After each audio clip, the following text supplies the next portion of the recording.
I think a lot of us have opportunities because we were able to play sports at the youth level. When I hear Title IX now, I think about the people who fought before me so that I might have an opportunity. I don't blame these young kids for not knowing about it, and they don't know about it. It's not taught in school, and yet I think it's one of the most profound civil rights laws we've had in this country. Most guys did not look favorably on athletic women. And they did create change that affected years down the road.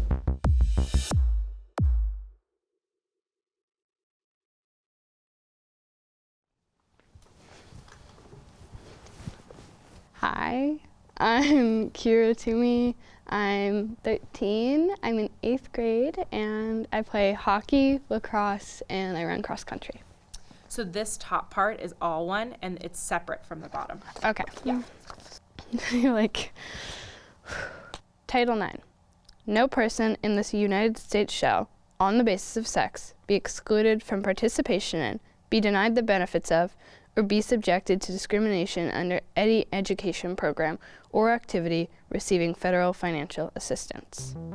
It really was about educational opportunities, about access to higher ed, but very quickly it became known for its impact on athletics because that is where there was such a lack of women and girls in sports in our educational systems in the United States. Title VI is discrimination in federally funded private and public entities, but that's only race, color, and national origin. It does not include sex. And then Title VII is the Civil Rights Act of 1964 as well. It's only employment, not education. President Lyndon Johnson, back in 1967, had this executive order that was forbidding discrimination in federal contracts. The national organization, I think, for women, really lobbied him to say, can you add language to that says we're going to end discrimination on the basis of sex in hiring and employment, and he did.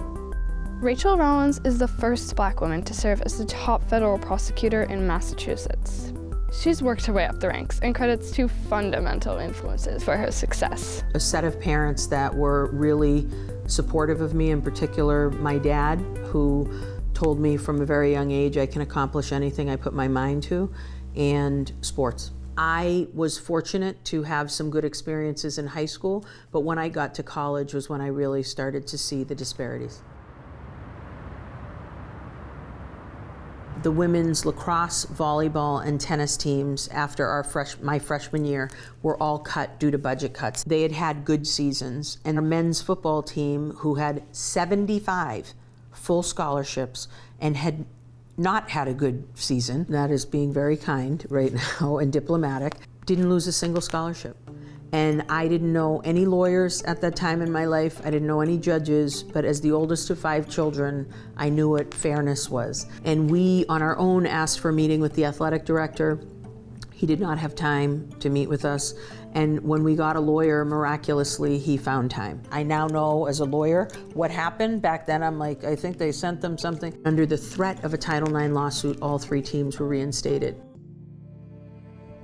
The only call was to me to say, we've been paying for you to go to school for 2 years, and now your season starts in about 4 or 5 weeks. We had to scramble to find coaches, players to field a team. So we got, and I'm not joking, a men's soccer and a women's softball coach to coach our women's lacrosse team. We found people that played basketball because the footwork defensively is very similar.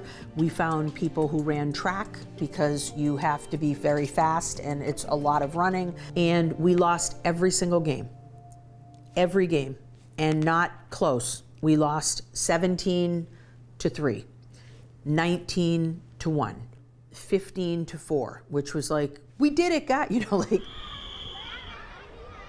When I look at those 2 years that we lost and the 2 years that I was fortunate enough to lead that team, and now look at the women's lacrosse team at UMass that has won more Atlantic 10 championships than ever, they don't even exist if the women that fought in 1990 didn't fight.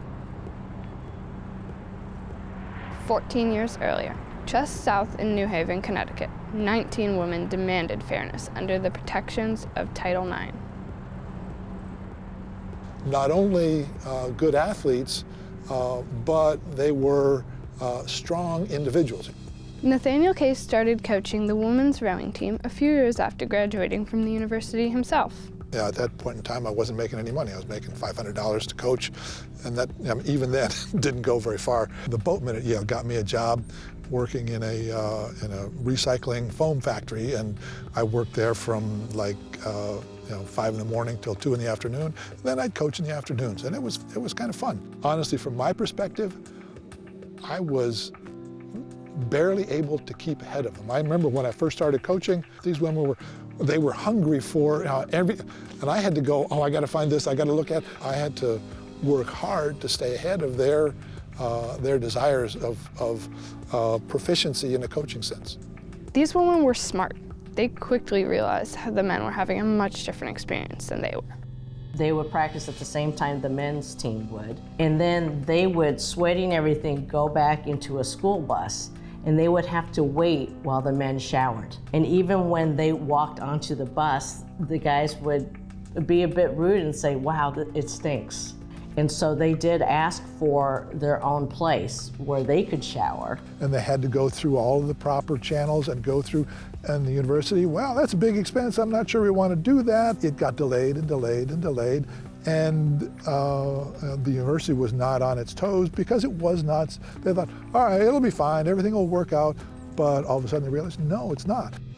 From a standpoint of what it was doing to the individual women, it was nasty. The women had had enough. Walking into an office without their jerseys on and with Title IX written on their chest and back. Normally after practice I would go to the local bar, I'd write my every day's practice and keep a log and that kind of stuff, and I'd have a couple beers on my way home. I went there and I stayed all night because I didn't want anybody to be able to call me at home. And I said, nope, I'm staying away from all this. You know, you always hear about, wow, they took their shirts off, but it wasn't like they took their shirts off and they're swinging their jersey. They did it so respectfully, and they wrote a beautiful message and read it.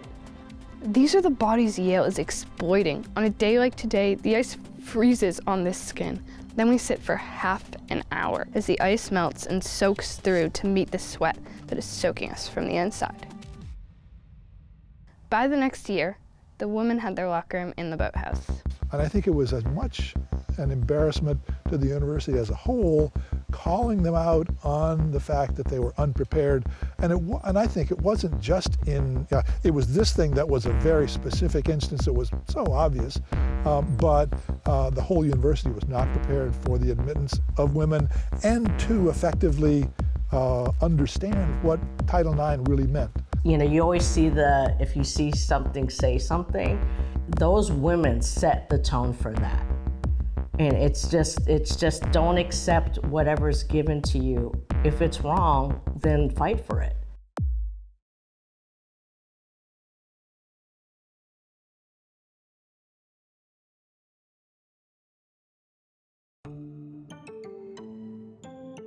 After Title IX was signed into law in 1972, change wasn't fast. Female athletes continue to face opportunity disparities. Yeah, people often used to ask, your dream must have been to be on an Olympic team or a World Cup team. I was like, well, there was no such thing, so not really. I didn't even know there was a national team when I got on it. Hungry for activity, Julie became an athlete at a young age. I played every sport, though, honestly. I was a tomboy and loved to play tackle football, and I played some volleyball, and I played softball, and I ran track and field. And it wasn't actually until I got to Stanford in college that I just started to focus in on soccer.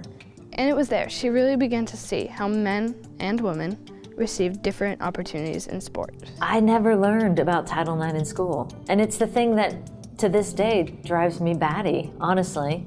I didn't get a scholarship at Stanford. I turned down full rides to go to Stanford just because I really valued that school and the academic side of it as well. Until my senior year, I got their first full ride. But it just gives you some perspective on where we were with women's sports at that time. And it was really then that I started to realize, oh, this doesn't feel right in terms of the funding, the support, the investment, and especially with the national team as well. Getting on that team at such a young age, you started to realize things need to change here, and we are going to have to be the voice that changes it.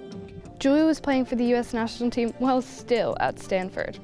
I think probably the first moment we realized the impact we were having was at the '96 Olympics in Atlanta, because it was here in the United States. It was the first time women's soccer had been admitted into the Olympics. There was a level of curiosity we hadn't seen with young women and young men too. And that, I think, was the powerful thing, is it was important for young boys to see us doing this on a big stage in front of a big crowd. And this helps, let me tell you. Representation matters. It matters in the classroom, in the media, and on the court. You can be it if you can see it. I love that.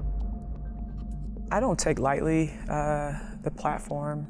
Even though I can't fully grasp what it means to people outside of this organization, what it means to have a woman of color, in a front office of an NBA team. Allison Feaster is the first Black woman to hold a position in the Celtics front office. I first found the sport through my parents. They played in high school, and then later my older brother played. So we had a makeshift rim hoop outside on our driveway, and we would play together. My first team was an all-boys team. I guess it was a rec league team. I was the only girl. But my first all-girl/women's team, I guess, was in high school. I played when I was in junior high school. I played for the high school team. Playing basketball per se, it's about learning to be resilient in the face of adversity. No one is going to win all the time. Playing basketball and sport is a lesson in teaching you to push your limits. If you give up at the first sign of resistance, then you're probably not going to succeed at anything. Playing sport taught me to learn to find common ground with people, how to speak and communicate without even using language. So many different values, so many different things that I was able to acquire, fortunate enough to acquire. Like Julie, it was in college that Allison really saw the opportunity gap between the male and female athletes. Practice times, access to food, limited gear. When you feel a slight, it makes you want to go harder. Whenever those moments did arise, I'm pretty sure it was motivation for us. Never wanted to give up because of those things. It makes you want to work harder, to be the best you can in your class, so you can get, so you can earn your way. It was motivation, fuel for the fire. What I've learned through sport over the course of my life has obviously helped me travel, not the physical travel, but just navigate, many aspects of life. There are a lot of people who had to advocate for me so that I might have opportunities, and whatever I can do, whatever small give back, I'm taking it on. It's like super important for me. Oh my God, the next part's about Casey Bellamy. Every single female sport's getting better. A lot of male sports are getting better, and the exposure, the visibility, it's incredible. But for a female that is trying to play a sport, you have to do it because you love it. Early on, Casey Bellamy knew pursuing a career in hockey had to be for the love of the game. So I never thought of it as I'm gonna make millions of dollars, because I knew that wasn't gonna be the case. So for me, being a role model was the biggest thing. As long as I'm, inspiring the next generation, there's gonna be change coming in the next 10, 15, 20 years, we hope. Growing up in Western Massachusetts, there's not a lot of female hockey around that area, especially back in, late 90s, early 90s, so I had to play with the boys. And it was the only option that we had, or else I had to drive 2 hours to the nearest girls, team. But it was a good experience. Boys, opposing boys and, parents, they sometimes treated me rough, but it was the first sense of adversity I really felt, and I knew that I needed to continue to play boys hockey at a young age in order to reach my goals. Casey really tuned her skill and ice IQ at the Berkshire School, earning her a spot on the women's team at the University of New Hampshire. When you're younger and you come in as a freshman, it's like, oh my gosh, you're in Division I, you're getting a full ride to college, you're getting apparel, free equipment. So at that time, you don't think about it, but as you get older, my junior, senior year, you kind of understood, oh, these guys are getting like 12 sticks, why do we only get 4 sticks? These guys are getting this type of apparel, why are we getting that type of apparel? Why do we have to skate at this time and they get the better ice times? Little things like that that you don't think about because you're taking everything and you feel so lucky and you don't want to take anything for granted, but in the back of your mind, you know that there's a difference when you're a female playing the same sport as males are. Less than a year after graduating, Casey won a silver medal at the Olympic Games in Vancouver. Then again 4 years later in Sochi. Gosh, the moment that it all clicked, I honestly think losing 2014, it was the most heartbreaking loss of my life, and I knew that we needed change. I think when you're trying to fight for equality, it's not like you can just have these conversations, okay, let's make a contract. There has to be actual hard action. After years of consideration, the national team threatened to boycott the 2017 World Championships. And after hard-fought negotiations, the team came to an agreement with USA Hockey to get what they thought was fair. The team went on to win gold. That was a sacrifice that we had to make. As a team, rookies, that was going to be their first World Championship. They're probably scared. We had to explain to them the importance of the situation. Girls are on the team, they're leaders, playing on home ice. That doesn't come along but every 5-6 years, so you don't know when that chance is going to come along again. But at the end of the day, when we won and succeeded, it was the best feeling in the world. And you could see it from the little girls that came to the tournament with signs because they knew, bold for change, be bold for change. That was our motto. And we gave those little girls belief that there's going to be change and that they should continue to follow their dreams because they're going to have a better future.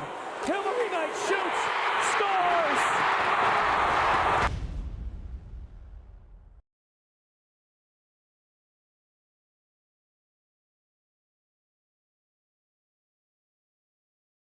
While the majority of Americans are in support of Title IX, if you explain to them what it is, what we know is that the vast majority of folks have not been taught about the law. If you look at stats around education of athletic directors, coaches, student athletes, general students at university, they haven't been taught about the law, and especially they haven't been taught about it as it relates to athletics.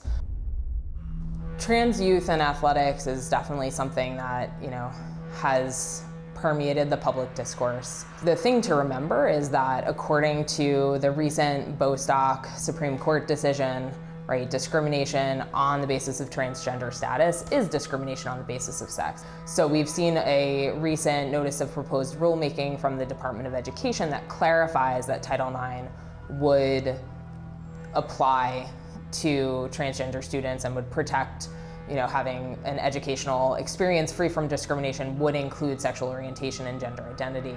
This morning, she's in 5. Telfer, Saduzzi, Foster, and Davies round out the heat. It's Smith in 4, and in 6, Telfer. I first found sport as a child. My family is born and bred Jamaican. The Jamaican lifestyle is, athletics. It was bestowed upon me to, every Jamaican child tries track and field throughout elementary school, middle school, high school. It was just always there. When it came time for Cece Telfer to attend college, she took a break. I've been an athlete my whole life, so I was just ready to reinvent myself in the sense that I want to be pretty, I want to go to class every day, I want to wear makeup, I want to I want my outfits to match, and I don't want to wear athletic clothes every single day. I just wanted to shine in BCC. It only took a few weeks on the Franklin Pierce campus and some sway from the coach for Cece to join the track team. I was doing all of these things that I was supposed to do, right? I was scoring all these points for the men's team, and I was like, this is not who I am. I need to realign myself. I need to, realign my goals with my athletic goals. And again, she stepped away from the track. I was with a former teammate. She already knew who I was and what I was going through, and she was like, you know what, Cece, you need to talk to the coaches about this. It's time, and we miss you on the team, and if they don't accept you with open arms, I will walk away with you. Cece went on to compete where she fit best, in the women's fields, even becoming the first openly trans woman to win a national NCAA title in 2019. I didn't know how to feel, but in the moment of being on that track with my female companions and athletes, and to be beaten by them, and you know, to win the 400-meter race at the time, like that was the moment that I realized that I can do this and I can live my dream and I can be the Olympian that I've always dreamed to be, you know? So. For these next 50 years, we focus on the populations that have thus far been left behind by the law. Girls of color especially, girls with disabilities, and LGBTQ youth, really making sure that we have a concerted effort to advance opportunities for those populations as well, because at the end of the day, the reason why this is so important and the reason why Title IX applies in the first place is because sports is part of our educational system. And I do think that there has been, you know, quite a bit of a groundswell within women's sports to really see, for the greater public is starting to see that there's a market in women's sports, right? Whether we're looking at professional, whether we're looking at college and, you know, college volleyball games having sellout crowds, the women's basketball championships, you know, in NCAA having, you know, phenomenal viewership records and numbers. My hope is that with this anniversary year, we really, as a movement, as a society, can renew our commitment to ensuring that the next 50 years are really about trying to advance women and girls sports, but also really about advancing compliance and increasing compliance, especially for girls in marginalized communities, and making sure that we don't repeat history, right? And that we increase opportunities for all girls.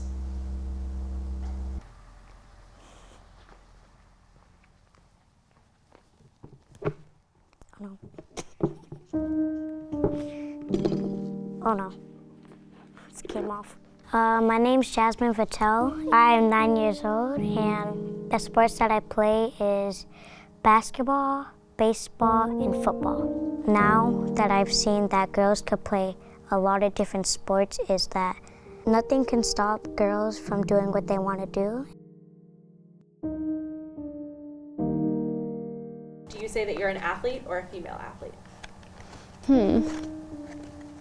I think there's a kind of power in saying I'm a female athlete that I kind of want to say it more. When I do say that, it feels like powerful in a weird, kind of cool way. Yeah.